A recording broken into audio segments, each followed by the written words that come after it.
First of all, Pre svega, I haven't spoken to nisam razgovarao sa Prime Minister Janša. That premijerom was your question for Janšom, quite a ako while. je to bilo Last time we spoke to each pitanje, other, već it neko vreme was nismo regarding razgovarali. pandemic situation. Bilo je posljednji put oko situacije u vezi sa pandemijom.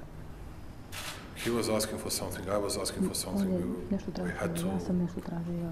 move some Tražili people smo from to- Italian, Slovenian border to Serbia. Nešto That ljudi da was se the main pomeri topic of sa our discussion last time, and it was talijansko-slovenske a long time granice. ago. To je bio del našeg Unfortunately, razgovora didn't have davno. a chance of Nažalost, speaking to nisam imao him prilike da sa in the njim recent period of time. razgovaram u skorije vreme. Unlike many others, Za razliku od mnogih drugih, I'm always open for ja any sam kind of uvijek otvoren debates, za bilo kakvu vrstu and I razgovora don't think i that da we vidim live da mislim. in a time of medieval inquisition, but we are fully focused on Potpunosti smo our economy, fokusirani na on našu ekonomiju, our na EU accession path, on our proces pristupanja economic Europskoj progress, uniji, na ekonomski and that's what we napredak pay i attention on, and that's what we emphasize tome najviše in pridajemo our work. pažnju i And na of to course, stavljamo we naglasak. support Tokom integrity svog of rada i naravno Bosnia and podržavamo Herzegovina. integritet I assess Bosne that i Hercegovine i thousands of times. to sam rekao And 1000 also puta i The također integrity of Republika Srpska within integritet Bosnia and Republike Herzegovina as Srpske well, unutar Bosne i Hercegovine i to which is također što je our obligation due naša to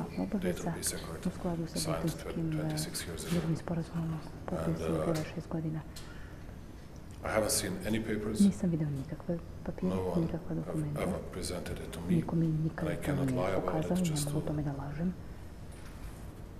condemn someone Samo da that bih was allegedly doing something. osudio I didn't see nekoga it. da je navodno nešto radio, And nisam no one ih have ever vidio. mentioned such Ni a non-paper to me. kada mene I niko don't nije know for the pomenuo others, takvu but vrstu dokumenta, ne with znam me za no one druge. discussed that.